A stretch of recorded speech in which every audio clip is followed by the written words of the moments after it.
The Student Council sold 34 t-shirts last week. Each t-shirt cost $16. Use this model to answer the question.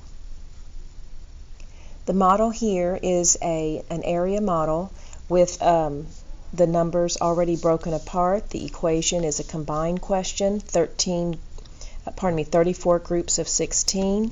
So my equation is 16 times 34. When using the model, I recommend that you place your label your area model on all sides, and then you're going to multiply those parts to get the whole product.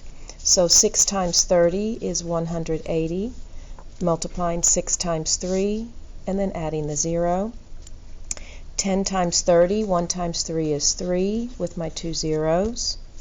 Then 4 times 10 is 40, and 6 times 4 is 24. Add up your partial products.